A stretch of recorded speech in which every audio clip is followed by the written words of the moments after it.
0.7% women represents in the parliament. I think for having and seeing democracy more effectively, three things are very important. Education, economic empowerment, and women's participation.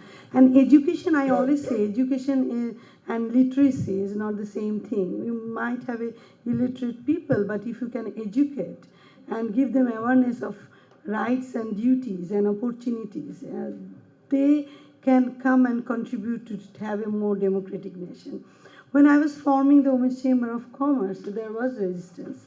The male-dominated business community said, why a separate Chamber of Commerce for women?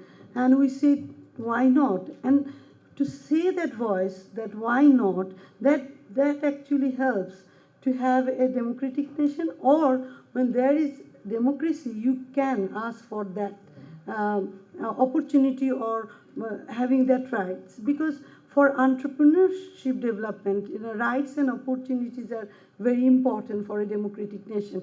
I started my business with my husband with a $500, and now we are generating about 5,000 employees. And how we could do it? Because my country gives me an opportunity to risk and to take opportunities, and that's the way you flourish. For women, when we are having a population more than 50% as women, and how they are going to exercise that democratic rights if they are not educated, if they don't have economic empowerment. And entrepreneurship is the best way, because in Bangladesh there are lots of social barriers, but Bangladesh people are not very rich. So when a woman can create some wealth in the family also respects her. The society respects her. And that allows her to enter into the social dialogue and also enter into politics. Mm-hmm. Because if women are not politically conscious, democracy will not flourish. Because it's not only for that particular woman. Women are mother. They educate their children about rights and duties and opportunities and all the requirement of democracy. So how democracy will flourish without women's participation? So these are all human resources, men and women, and if you don't use all the human resource, then which resource can facilitate democracy?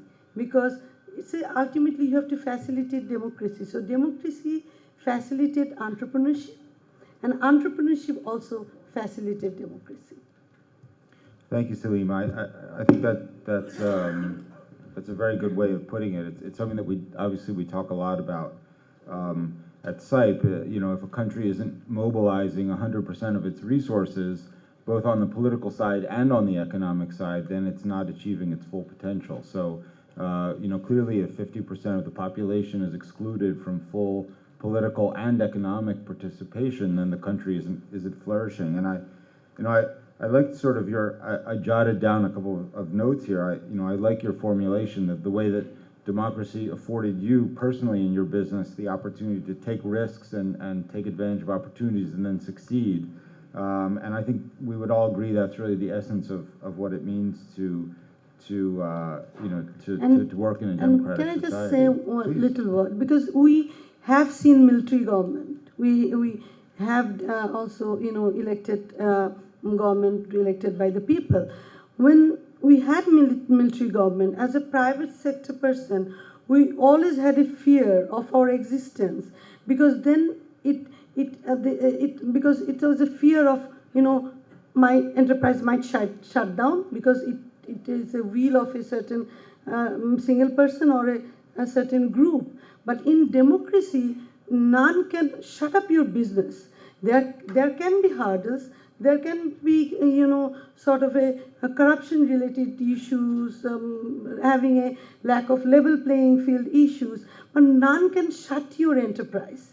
So that is very important, because we have seen both. And for us, I always say, even there can be democratic, political parties who might not have democracy, but even then it's much, much better not having any military government, because that allows us to perform, that allows us at least to be accountable or asking the government that you are not doing right. At least we can say that. Whether they listen or not listen, that's another debate. But at least we can say that. Thank you. So I'll pull actually one other thing that Selima said as sort of my entree point to my next question. You spelled out sort of a formula of 3 points for advancing the role of women. You said education, you said participation, and you said economic empowerment. And obviously, those are 3 things that chambers of commerce, particularly women's chambers of commerce, work on. So I'd be interested in asking all of our panelists to talk a little bit about how they went from their own personal success in business. And obviously, Manju is she's the executive director of FICCI.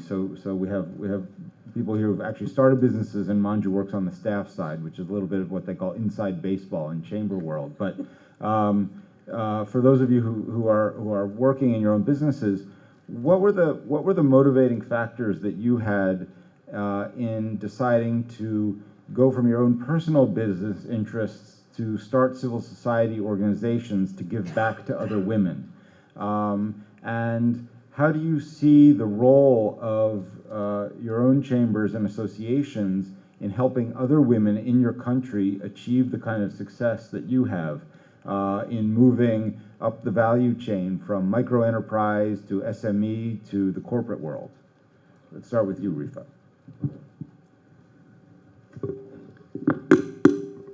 Yes, Marc, like you mentioned, I am the chairperson of the Women's Chamber of Industry and Commerce, the first independent chamber of commerce, women's chamber of commerce, they say, in the world.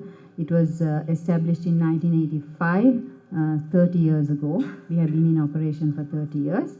I'm a lawyer by profession, and in the legal arena in Sri Lanka is a male-dominated profession, and I have faced challenges within this male-dominated profession. And for example, I can say that the head of state once a year nominates President's Council, that is equivalent to Queen's Council.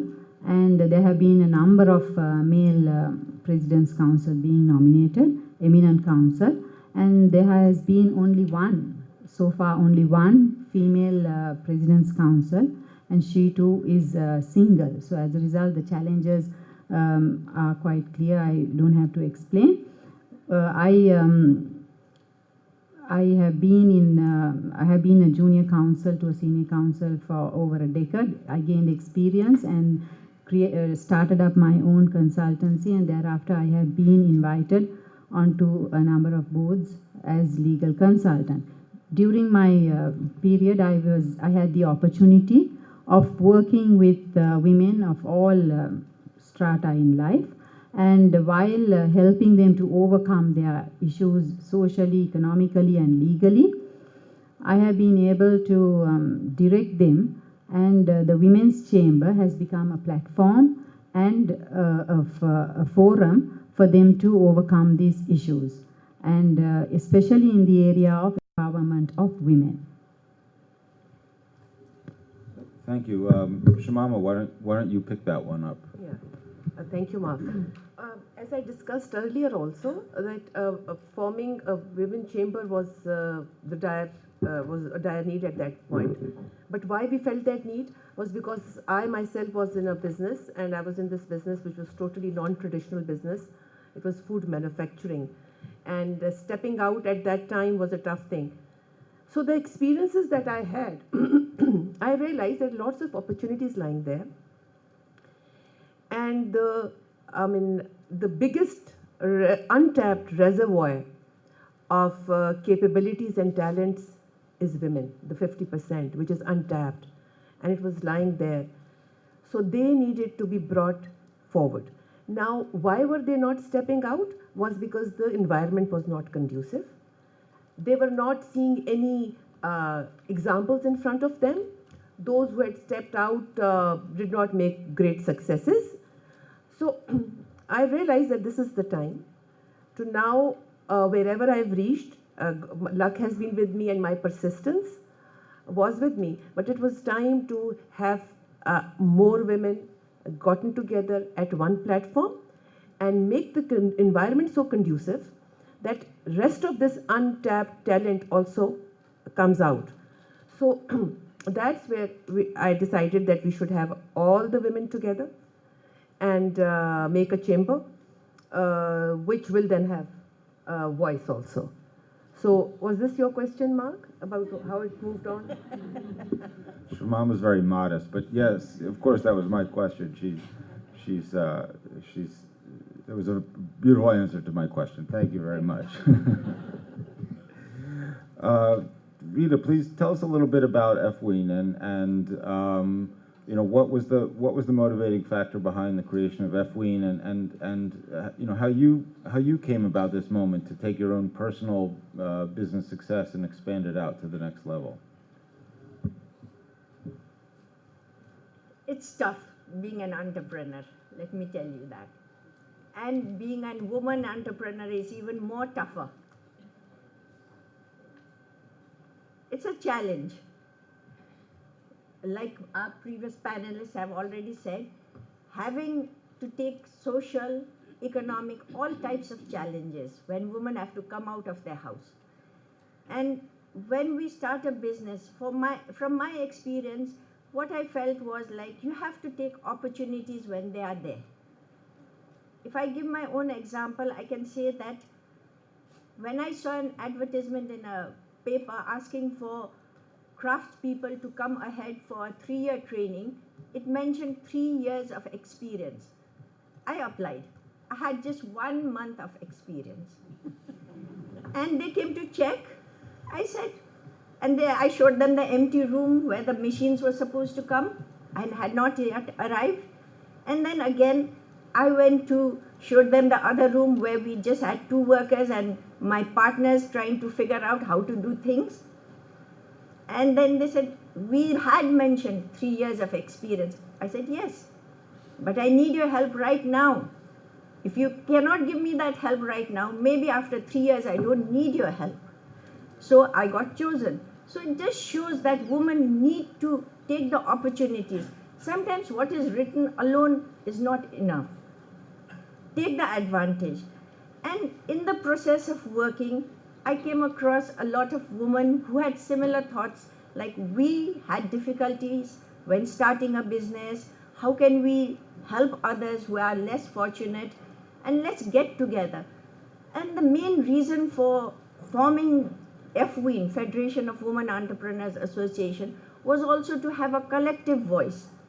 If I go with a problem to a government, they are not going to listen. But if you have a collective voice, then we can put pressure. And that's exactly what we are doing right now.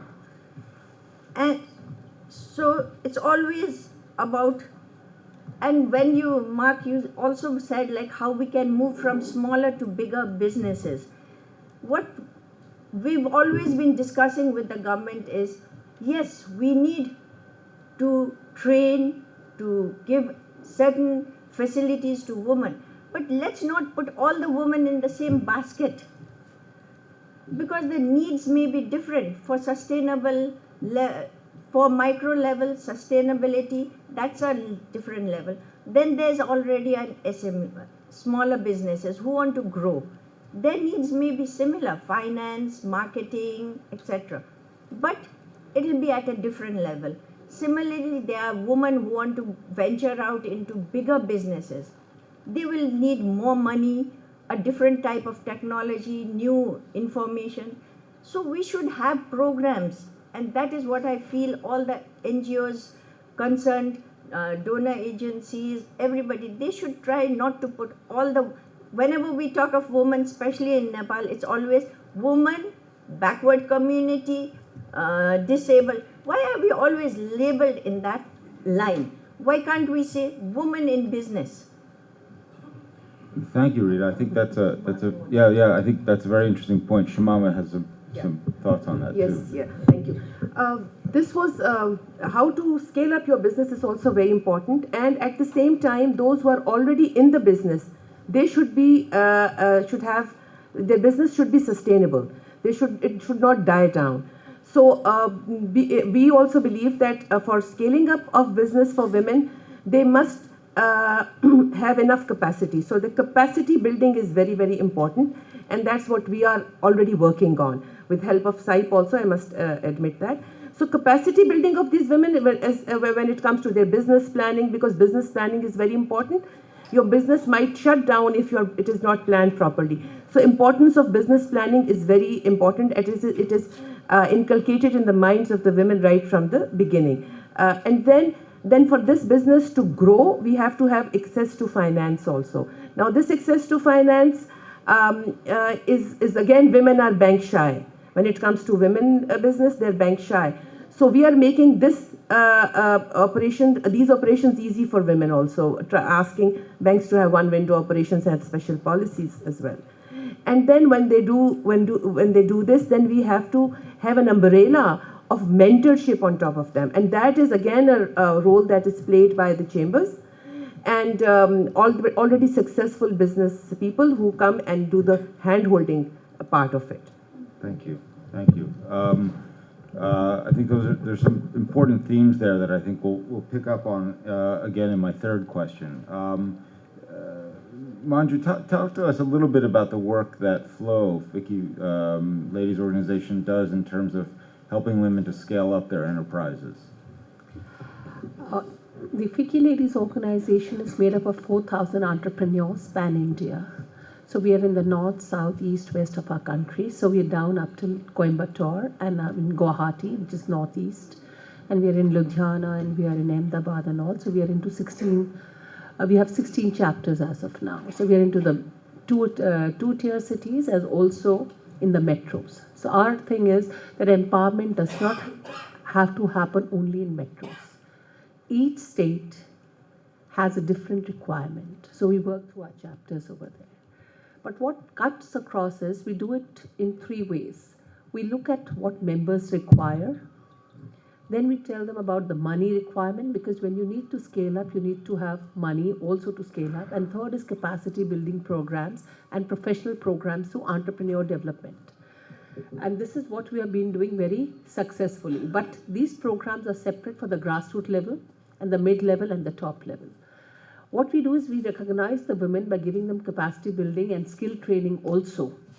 And they get employment. Whatever people are skilled by us, the women, about 80% of them get into a job or they turn entrepreneurs. So capacity building is done per se with that methodology. So in a small way, the organization is doing as much as possible. To further strengthen this, we recognize these women.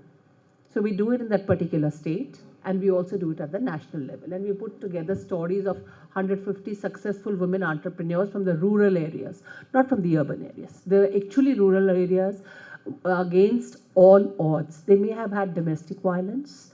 They may not have had the best of training. They may have been disabled. So that's not the thing. The ultimate aim is to make them capable and to stand on their own feet and make the businesses viable. The third thing is that what we look at is you have to have a market. That is the most important. You can do everything, but unless you don't have a market for your products, you will tend to lose out. Yeah. So our USP as FLOW is to generate that linkage of a market to the entrepreneur or the skilled worker. Even he is doing work, she's doing work or working somewhere. In a part-time, she can do certain things which help her generate that extra income for the family. And we have genuine cases like that. So we have a skilling program, which you will see it into our website. You'll see a huge bandwidth of that. Just to give you a small example, we trained women in Guwahati, and we got the trainers from Mumbai. Now that is something on macrame jewelry. Now that jewelry is actually going to be selling in as a fashion accessory. A person sitting in Northeast would not know that. So you have successful cases, and where they link up, the USP being market linkage, which we always say that. Mm-hmm. Number 2 is, as an organization, I think we have had the privilege of having 2 women presidents lead FICCI. So if you look at empowerment, that is also goes a long way, because you're looking at development, and FICCI also helps look at taking the women to the forefront. I'm not going into the issues and problems. Thank you. No, I mean, I think that's actually That's a very interesting note that you chose to close that answer on, because my colleague Ahmad Siddiqui from our Karachi office and Jennifer Anderson, who works with me in DC, were talking about this yesterday over dinner, that one thing about working with women entrepreneurs is they focus on solutions and not just talking about problems. So it's actually, that was a good note to close on. Selima, let me throw that question to you. You know, you talked a little bit about the history behind starting BWCCI, you know, I could ask you maybe to comment a little bit on some of the other panelists' comments. Rita spoke a little bit about the need for a collective voice, which I know was behind a lot of your philosophy in starting BWCCI. But we've also heard repeated, I think, throughout these themes, through what Manju said and what Srimama said, we've heard a lot about the issue of access to finance and bank readiness. And I'm wondering whether you could talk a little bit also about BWCCI's role in helping expand women's access to finance and how that ties into helping them scale up their business.